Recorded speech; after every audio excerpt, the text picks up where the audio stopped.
El lenguaje, Las palabras. construyendo ideas. Imaginando mundos. Somos encuentro, Somos comunidad. somos actualidad. Somos comunicación para el bienestar. Hola, ¿qué tal? Los saludamos de nuevo en esa emisión de Comunicación para el Bienestar. Los saludamos de nuevo Eduardo Carrasco. Saludos, qué gusto de verlos. Ivette Serna. Hola, ¿cómo están? Y un servidor, José Luis Flores. Y bueno, hablemos de la Revolución Mexicana. Cercano el 20 de noviembre. Y bueno, le recordamos a nuestros amigos que el 20 de noviembre, pues, en México se conmemora, pues, el inicio de lo que se considera la revolución, pues, más importante, la revolución armada, política, social e incluso cultural, por la que atravesó nuestro país en el siglo XX. Y es un buen tiempo para hacer un balance, para hacer una contextualización y pues una resignificación de lo que es el movimiento revolucionario mexicano. ¿Qué nos puedes decir hoy en día, año 2020, acerca de lo que es la Revolución Mexicana? Sí. Bueno, si bien se ha determinado el 20 de noviembre como el inicio del movimiento armado, hay unos antecedentes previo al 20 de noviembre de 1910 que inciden propiamente en el levantamiento, ¿no? Recordemos a los Flores Magón y su publicación Regeneración. Recordemos a la entrevista de Krillman, el periodista, con Porfirio Díaz, al que le declara que él no buscará la reelección. Y cuando vuelve a promover su candidatura, bueno, Francisco Ignacio Madero lanza su plan de San Luis, con lo que se entiende de manera histórica el inicio de la revolución. Ivette, ¿qué nos puedes decir al respecto? La revolución me parece un momento histórico bastante complejo en la historia de nuestro país, que no se puede entender, como lo dice Eduardo, sin hablar del previo a 1910, ¿no? México venía de 100 años de luchas, de unos intentos armados por consolidar un modelo político de nación, y sin este contexto no se puede entender las condiciones a las que este país llega a 1910. Sin embargo, yo difiero un poquito sobre el inicio de la revolución y no lo relaciono tanto con el movimiento armado de Francisco y Madero, porque estoy en la postura de que para mí él es más reformista que un revolucionario, y yo ubico más el inicio de la revolución social en 1911, cuando el zapatismo toma fuerza y protagonismo de la revolución. No sé si estén de acuerdo, pero la palabra revolución como tal nos remite a transformación, a cambios, por así decirlo, un antes y un después de algo, un antes y un después de algo. Y ese algo en este caso sería la revolución como tal sería como en medio, ¿no? Entonces sería pues una buena, buen balance, ver si es tal, si existe ese antes y ese después. Es decir, toda revolución tiene una etapa destructiva, por así decirlo, y una etapa constructiva. Es decir, hay una etapa en toda revolución en donde hay algo que se destruye, ya sea una forma de gobierno, incluso se llega a asesinar, a matar a una familia, a una familia real, a una familia presidencial, etcétera. Pero hay algo que se quiebra, hay algo que se rompe y hay algo que surge después, hay algo que se construye. Retomando un poquito lo que decías hace ratito, que no te queda como muy claro, me da esa misma impresión, es decir, me da la impresión de que esa etapa destructiva me parece que no destruye todo lo que tendría que haberse destruido. De hecho, ese sistema militar, pues, creo que sigue siendo el mismo, a final de cuentas. Sistema educativo, hay como muchas prácticas políticas, por así decirlo, que se mantuvieron. Entonces yo no tengo muy claro pues qué tanto se destruyó y qué tanto se acabó de construir. Sí, bueno, determinar una fecha histórica para un movimiento histórico es siempre riesgoso, ¿no? Mencionaba yo a los hermanos Magón, mencionaba la entrevista con Krillman, pero también está eh, la, la huelga de Cananea, ¿no? Los mineros, está también el asunto de los trabajadores, los mártires de Río Frío, ¿no? Son antecedentes importantes que, bueno, emblemáticamente me parece que de manera documental, ¿no? Esta proclama de Francisco de Madero es un llamado que desata esta inconformidad, esta insatisfacción de la gente y que, bueno, sí tiene un cauce más beligerante por la vía de las armas en el caso de el general don Emiliano Zapata, ¿no? Pero es bien interesante esto que dices. Hay que conceptualizar la revolución. Si me pongo muy dialéctica, implica una ruptura total del sistema productivo, pero también de las relaciones de poder del lugar donde se lleva a cabo la revolución. Ahí es donde yo justifico que Madero era un reformista, porque Madero no buscaba esta ruptura o esta transformación en la dinámica de poder, sino que, como lo comentábamos hace rato, se quedaba un poco en una reforma política, ¿no? Que se basa principalmente en el sufragio efectivo, no reelección. Y bueno, eso no es en sí mismo un proceso revolucionario, no es una reforma política. Y es que se entiende el término revolución como muy en abstracto. Vamos, la revolución es un fenómeno harto complejo, ¿no? Y se habla de la revolución, creo yo, para darle causa a una serie de movimientos diferentes, distintos, bien interesantes, todos en luchas distintas. La lucha agraria, por ejemplo, la lucha obrera, la cuestión de la democracia, ajá, la lucha por el poder, desde luego.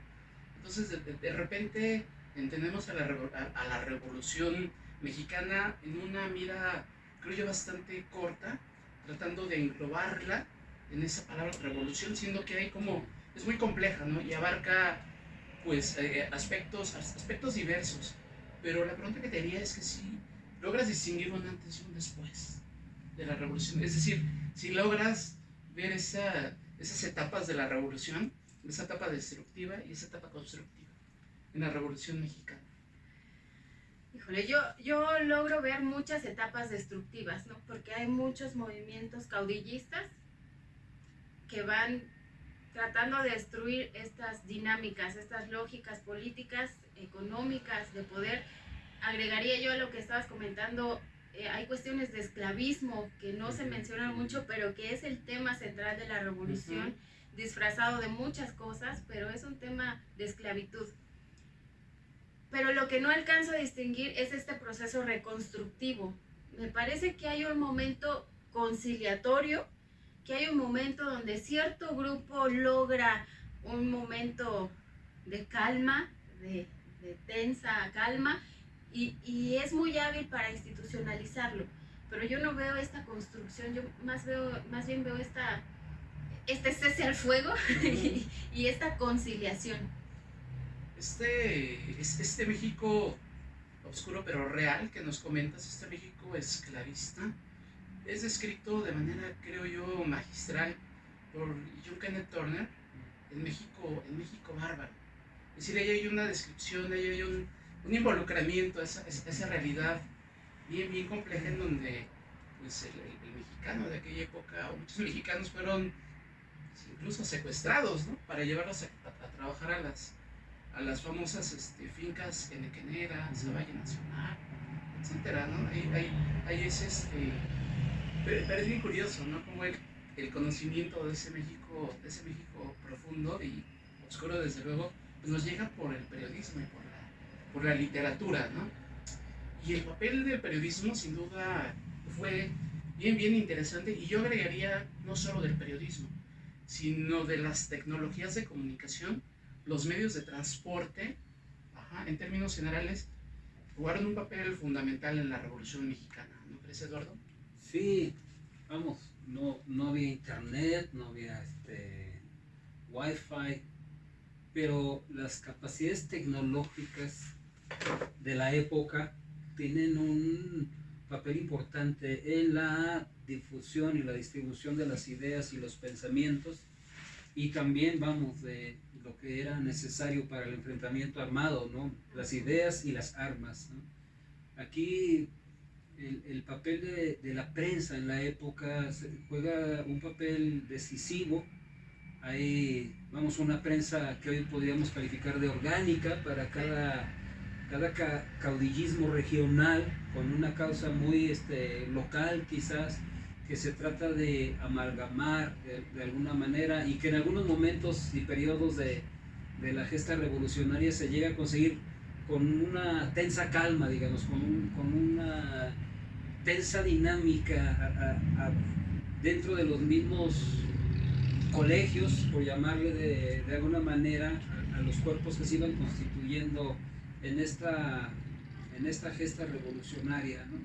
Me queda la impresión, por ejemplo, de que las causas que tenían que ver propiamente con la tenencia de la tierra, particularmente del lado del zapatismo, diferían un tanto de la lógica de sufragio efectivo no reelección, que era, me parece, también una demanda bastante legítima, más identificada con Madero y con la región del norte, mientras que también estaba en juego, vamos, como sustrato de la dinámica, la comprensión de la dinámica política, cómo se iban conformando las fuerzas, cómo se iban articulando las simpatías y las antipatías. Porfirio Díaz tenía cerca de 30 años ejerciendo el poder. Su gabinete es considerado por muchos como una gerontocracia, ¿no? Muchos murieron en funciones, había exequias de gobierno para los funcionarios del gabinete, y había la necesidad de un relevo. En el periodo de Díaz había una gran base de la población en la pobreza extrema, una pequeñísima clase media, y bueno, los allegados a la cúpula del poder, las élites beneficiadas, que también eran un grupo reducido, pero que vivían holgadamente, ¿no? ¿Qué lectura le podemos dar a la figura de Porfirio Díaz, ahorita que lo comentabas, ¿no? Porque, vamos, en esta conceptualización de la historia oficial, de la historia oficial en México, bueno, pues hay una lista de héroes y de villanos, en donde Porfirio Díaz invariablemente está en la lista de villanos. ¿Qué balance podríamos hacer a casi un siglo, a más de un siglo? Yo acá jugándole al abogado del diablo, creo que cada hombre debe estudiarse y comprenderse, o tratarse de comprender desde su contexto. Es cierto que los peligros de la historia es que van enlistando entre héroes y villanos según la conveniencia del momento. Y si bien estábamos en la puerta de la revolución industrial, donde si las tecnologías de la comunicación no eran avanzadas todavía, la prensa escrita era el medio de comunicación más sólido, sí había estas luces de industrialización en México. Estaba el ferrocarril, estaba el barco de vapor, que de alguna forma facilitaron que la información se fuera distribuyendo a lo largo del territorio nacional, que es bastante amplio. Y si bien estas tecnologías iban creciendo, sí había una producción de ideas muy importante. O sea, había una revolución de ideas en Europa y había una revolución de ideas en Estados Unidos. El positivismo, para mí, es el contexto ideológico desde el cual tenemos que tratar de comprender o acercarnos a Porfirio Díaz, si no, no podemos empatizar con él. No es que lo estemos justificando, pero sí tratando como de empatizar. Gabino Barrera trae el positivismo a México, se forma este partido de los científicos, como le dicen, y en esta lógica la máxima era libertad, orden y progreso. Libertad para que los capitales pudieran ejercer, el orden para que las revueltas sociales no pudieran intervenir en esta dinámica de creciente mercado, y progreso entendido, como lo hemos discutido aquí en otros videos, desde la lógica del desarrollo, ¿no? Este progreso económico, científico, técnico, y desde ahí Porfirio Díaz funcionó muy bien. O sea, fue el expositor perfecto del positivismo, pero como el desarrollo ahora tiene un costo. Y ese costo siempre es social. Cuando hablamos de términos de capitales, el costo siempre es social. ¿Y cuál fue el costo? Bueno, pues es lo que estamos platicando aquí, ¿no? Altos índices de analfabetismo, pobreza extrema, campesinos con títulos de propiedad que fueron despojados de su tierra, tarahumaras esclavizados que se fueron a Yucatán, los mismos mayas esclavizados, ¿no? Ese costo social fue el precio que tuvimos que pagar para ese progreso del momento. En este sentido yo creo que, bueno, Porfirio Díaz tiene sus contraluces, pero sí me parece que desde esta corriente eso es donde debemos acercarnos a esa figura. Aquí hay algo que yo creo que tenemos que cuidar. Desde luego que hay un pensamiento dominante en el periodo al que él se ascribe y con lo que impulsa su propia visión del mundo en calidad de mandatario. Sin embargo, también, precisamente en la entrevista con Clima, él justifica no nada más el progreso, sino también el derramamiento de sangre y la pérdida de vidas. Eso hay que mencionarlo. Hay un número indeterminado de vidas perdidas durante lo que pudiéramos establecer con algunos historiadores como el periodo de la Revolución, pero él reconoce, se atribuye el mérito de esta pérdida de vidas y el derramamiento de sangre, que ahí es donde habría que hacer un balance un poco más, con más equilibrio, acerca de la ideología y el pensamiento dominante de la época y el propio ejercicio del poder de la persona, ¿no? Que yo creo que no fue del todo apegado a la lógica del positivismo en esta materia, ¿no? Me refiero a la cuestión de las vidas humanas. Me da la impresión de que Porfirio Díaz, bueno, evidentemente es un hombre de su tiempo, un militar y político de su tiempo, y él que sabe muy bien librar esos conflictos agrarios. Me da la impresión de que los resuelve a la buena o a la mala, pero los termina resolviéndolos. Y justamente en esa época pues nace todo ese México industrial, es decir, nace la lucha obrera, los mineros, desde luego. Me da la impresión de que Porfirio Díaz ahí como que no sabe muy bien cómo liberar esos conflictos, ¿sí? Es decir, se acerca a esos conflictos obreros mineros, pues tal vez en la misma tónica que se acerca que se había acercado a los conflictos agrarios, y es ahí donde choca, porque ahí en medio hay un elemento, el elemento de los sindicatos, ¿no? Sí. Y el anarcosindicalismo, que en esa época pues estaba como en su pleno auge, ¿sí? Entonces ahí hay un elemento que me parece que mina en muchos sentidos como esas capacidades de gobernar que sin duda tenía Porfirio Díaz. Y el poder de la palabra, es decir, los manifiestos. Es decir, la revolución mexicana fue hecho mucho a partir de manifiestos. Ajá. La revolución de Ayutla, el plan de San Luis, etc. ¿Qué podemos decir respecto a eso? A esa manera de acercarnos a la revolución a partir de lo escrito. La palabra escrita fue determinante, fue fundamental para el proceso de la revolución, porque comentábamos hace ratito, la revolución como movimiento armado se gesta desde la prensa. Y aquí esto es bien chistoso porque en el contexto de la época era una prensa combativa, era una prensa militante, era una prensa ideológica. Los mismos Flores Magón eran anarquistas, lo decíamos, y se fueron radicalizando poco a poco. Que en este momento a lo mejor nosotros estaríamos en contra de ese tipo de prensa. Pero incluso antes de los Flores Magón, en la frontera norte, desde Sonora hasta Tamaulipas, ya había un movimiento iniciado por periodistas, había un bloque bien consolidado de estos periodistas que iban sacando sus publicaciones y que iban insertando las ideas de que México necesitaba un cambio de régimen, de que no podíamos seguir con la presidencia de Porfirio Díaz.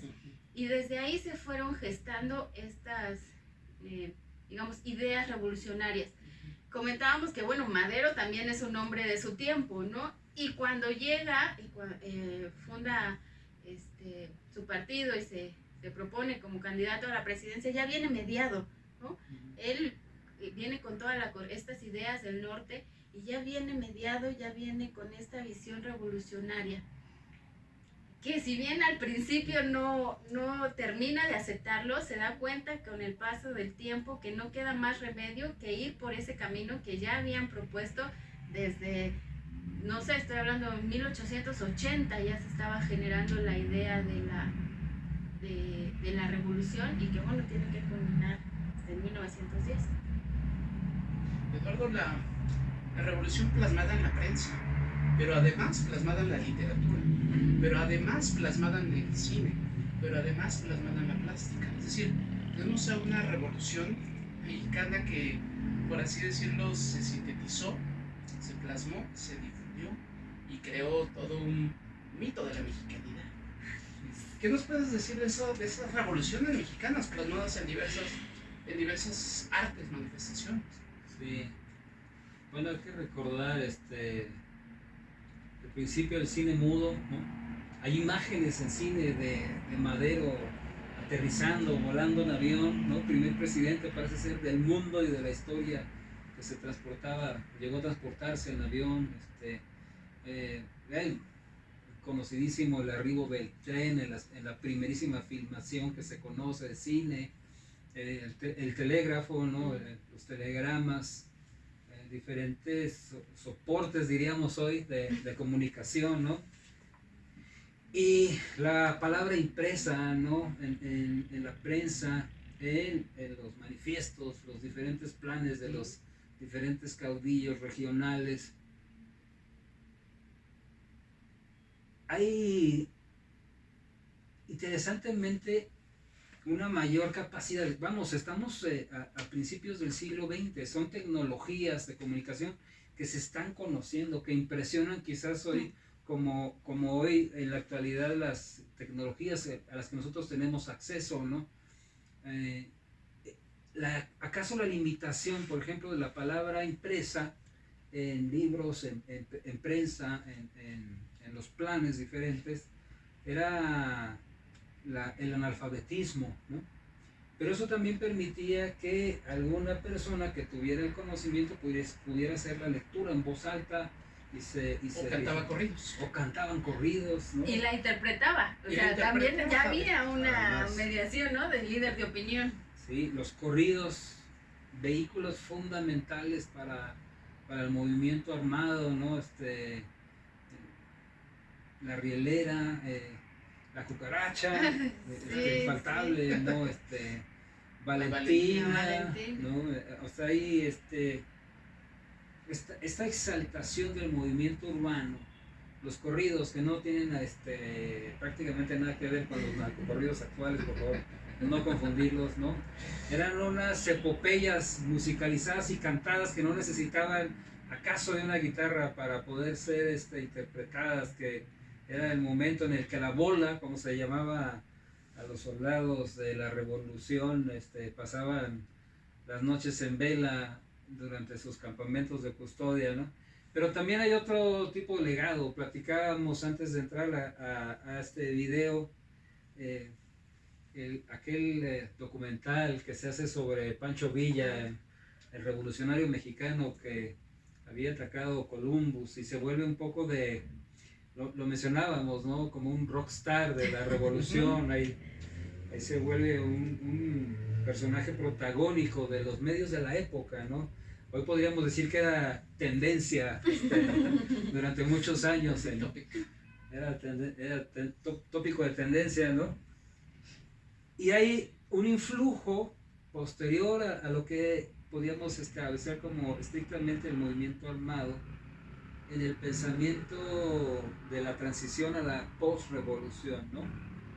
Vamos, el legado que los muralistas adoptan como propio y que circula, bueno, no circula, podemos encontrar diferentes espacios públicos del país, la música, decíamos, la pintura de Caballete también, ¿no? Hay expresiones sobre la revolución, el cine, todavía, de alguna manera, el llamado periodo del cine de oro mexicano trae esta herencia, ¿no? La pistola al cinto, los hombres de a caballo, los caporales, la vida en el campo, etcétera, ¿no? Ahí hasta cierto punto una versión rosa, digamos, Estereotipada, Sí. por así decirlo. sí, que distorsiona muy grave y muy seriamente el ideario de la revolución.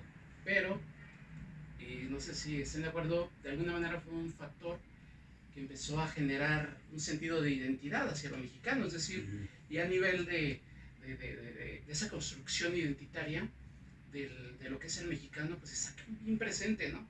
Están bien presentes esas imágenes de pues de la época de oro del cine mexicano, que retoma mucho esa estética, esa imagen del revolucionario mexicano. Hablaban un poquito de la fuerza de la palabra, los manifiestos, la prensa, la importancia de la prensa, es decir, cómo ya en el porfiriato ya hay una prensa moderna mexicana y cómo se consolida ya durante la revolución con el nacimiento de Excelsior, el Universal, pero también el acercamiento a la revolución a partir de la imagen, ¿no? Qué interesante. Fíjate, regresando a la fuerza de la palabra escrita, hay todo un movimiento de fuerza de periodismo escrito que no se documenta o que se documenta muy poco, que son lo que llaman las otras soldaderas, que son estas mujeres de clase media y de clase alta que no se les permite salir a la lucha. Sin embargo, ellas están educadas en el arte, en la pintura, en la literatura, en la filosofía, y ellas incursionan en el periodismo, pero en un periodismo reflexivo. Ellas tienen el tiempo y tienen los elementos para reflexionar el momento y cuál era su papel como mujeres en ese momento histórico que estaban viviendo. Y esto era bien interesante porque un poco la figura del reportero se consolida en esta época revolucionaria. Salen los hombres a buscar la nota, a perseguir a Pancho Villa, a tomarle fotos, a tomarle video, y bueno, van y nutren a los periódicos y entran un poco en la dinámica moderna de la inmediatez y no tienen esta distancia ni el tiempo que les permite hacer un análisis reflexivo, que las mujeres sí lo tienen, y que además se dirigen a las mujeres de su mismo estatus social o de otros.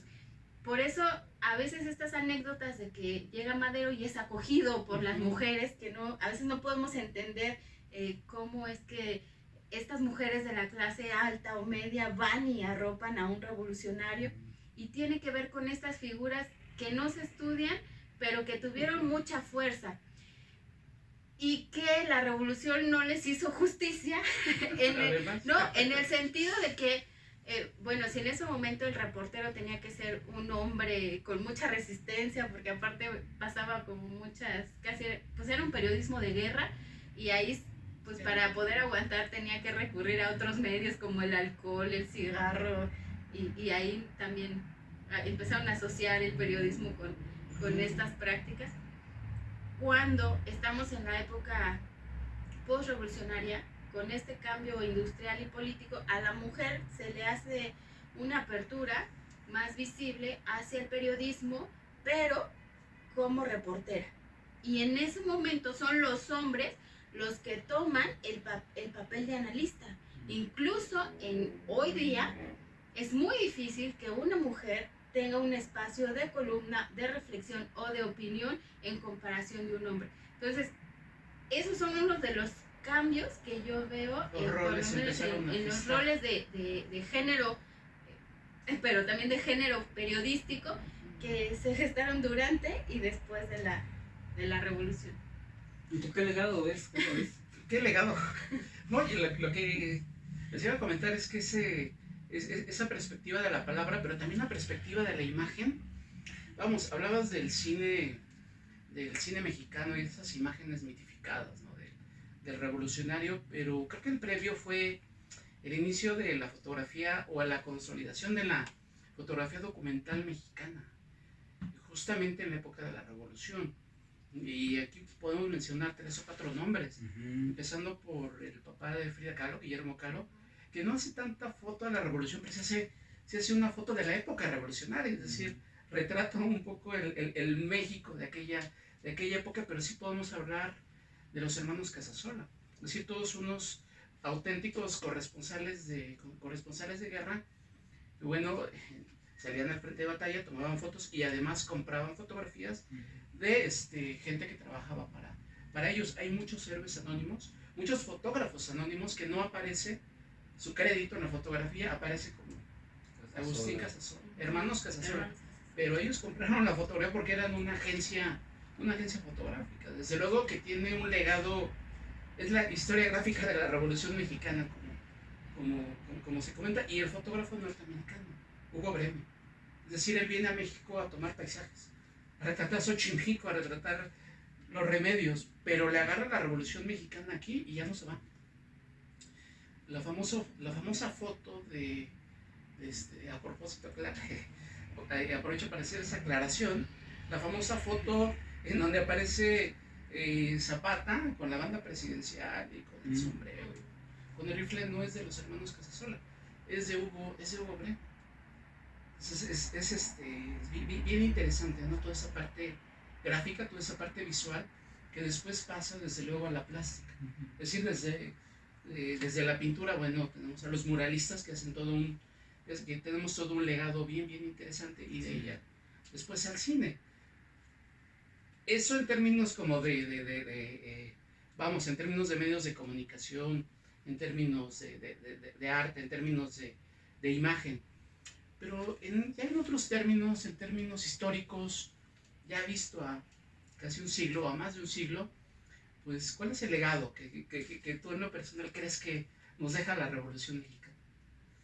Hay esta idea de justicia social, me parece que es fundamental como parte del legado de la revolución de 1910, o que se atribuye a 1910.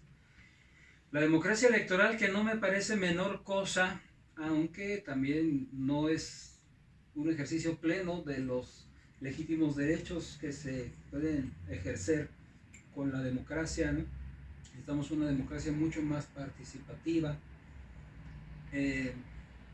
Juan Rulfo y el Llano en Llamas creo que ilustran de una manera importante y pueden ser un balance todavía confrontado con la realidad actual de todos los saldos pendientes que tiene la revolución de 1910 por cubrir, la revolución inconclusa, dicen algunos, ¿no?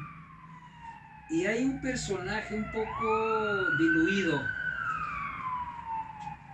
Rubén Jaramillo, que nació en 1900 y que en el 14, siendo un adolescente, se incorpora a las filas zapatistas, llega a ser pastor en la iglesia metodista, y en 1962, el 23 de mayo, es traicionado por el presidente en turno y es masacrado junto con su esposa y con sus hijos. 1962, a 6 años del movimiento del 68, o sea, la revolución está vigente, con deudas, pero me parece que muy viva. ¿Y ve? Coincido Legado. en que todavía no podemos hablar de un legado determinante, porque creo que la revolución todavía no termina, que está un poco detenida, pero que sigue teniendo sus luces. Tenemos muchas deudas, tenemos deudas de justicia social que además que no se van minorizando, sino que se van agravando. Vemos despojos, vemos tierras que no producen, campesinos sin apoyo, o sea, algunos son dueños de la tierra, pero no son dueños de su producción, ¿no? Hay muchas deudas todavía, pero creo que podemos rescatar dos cosas, y que tienen que ver con una visión comunal y participativa de la sociedad. Por un lado, esta visión ejidataria de Francisco Villa, y por el otro lado, el sindicalismo, como tú lo mencionabas, el buen sindicalismo. Ambos, desde su terreno productivo, el campo y la industria, son ideas colaborativas para generar el bienestar de la clase obrera, de la clase productora, y creo que ahí están nuestras deudas. La posrevolución fue un caudillismo que se institucionalizó y que siguió 70 años en la misma lógica de justificarse en la revolución, pero que no hay un cambio real. Los derechos sociales que se habían establecido, como sea, pero se establecieron en la Constitución del 17, poco a poco se han ido diluyendo con las reformas sexenales que cada presidente va haciendo, pues, no sé, para justificar su propio proyecto de nación o su propia lectura del contexto en el que está gobernando. Pues yo creo que sí está viva, está detenida, pero también creo que en cualquier momento pudiera despertar. Pues mira, el legado de la Revolución Mexicana yo también lo podría poner a dos niveles. Uno a nivel tal vez simbólico y otro a nivel más bien real, concreto. El nivel simbólico es una narrativa. Es decir, todos los que nacimos en los años 70, 60, 80, etc., la palabra revolución nos acompañó. Es decir, como una palabra, como una narrativa. Es decir, todo estaba lleno de revolución, partido revolucionario, institucional, de la Revolución Democrática, auténtico de la Revolución Mexicana.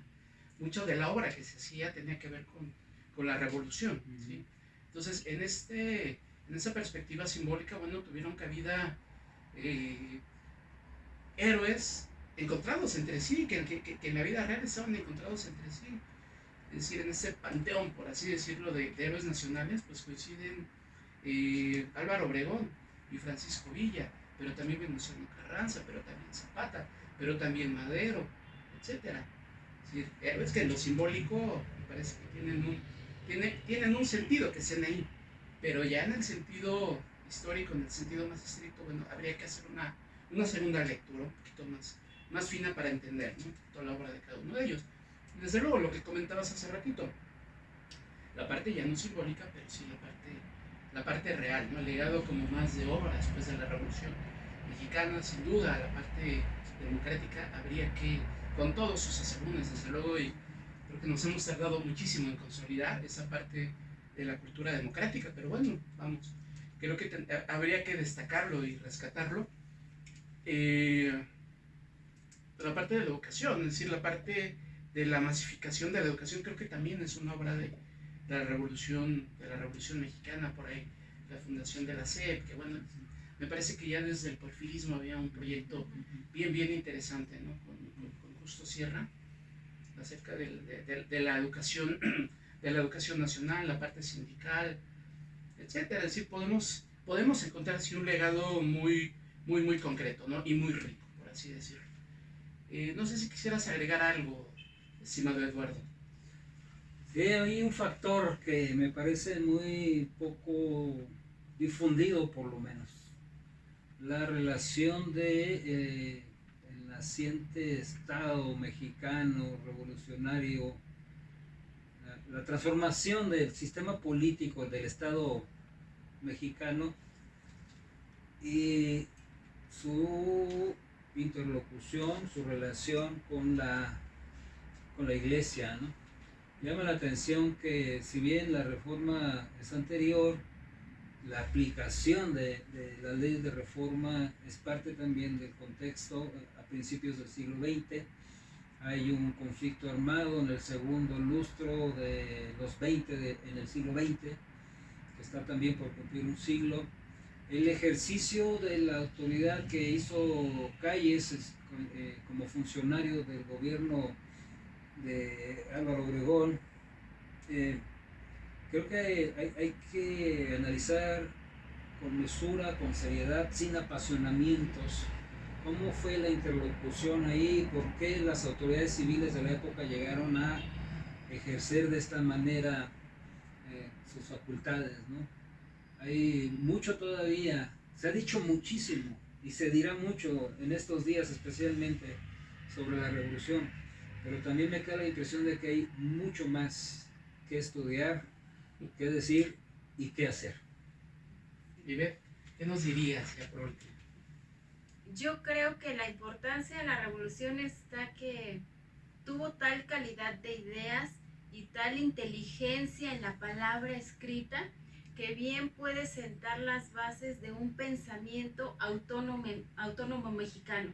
O sea, una corriente de pensamiento, una corriente filosófica que nos pueda ir encaminando hacia la búsqueda de la identidad o de las identidades que no terminamos ni de encontrar ni de conciliar en todo este periodo revolucionario. O sea, a 100 años todavía no encontramos nuestra dirección, y creo que esta producción de ideas de la revolución sí nos podrían arrojar algunas luces. Pues 100 años, un poquito más de 100 años de haber culminado ese movimiento, pues lo tenemos ahí presto para poderlo analizar desde diferentes perspectivas, desde diferentes visiones, a la luz de una pretendida cuarta transformación. También sería como bien interesante, ¿no? Hacer como la perspectiva de la Revolución Mexicana, pues desde esta nueva perspectiva, por así decirlo. Pero bueno, lo dejamos pendiente por el día de hoy. Queremos agradecerle sobre todo a la gente que nos sigue, sobre todo en los Estados Unidos, que sabemos que nos siguen bastante. Tenemos bastante comunicación con gente de los Estados Unidos y con la gente de todas partes, desde donde nos contactan. Y bueno, sigan haciéndolo, sigan contactándonos. Y bueno, nos estamos viendo para El lenguaje. Las palabras. Construyendo ideas. Imaginando mundos. Somos encuentro. Somos comunidad. Somos actualidad. Somos comunicación para el bienestar.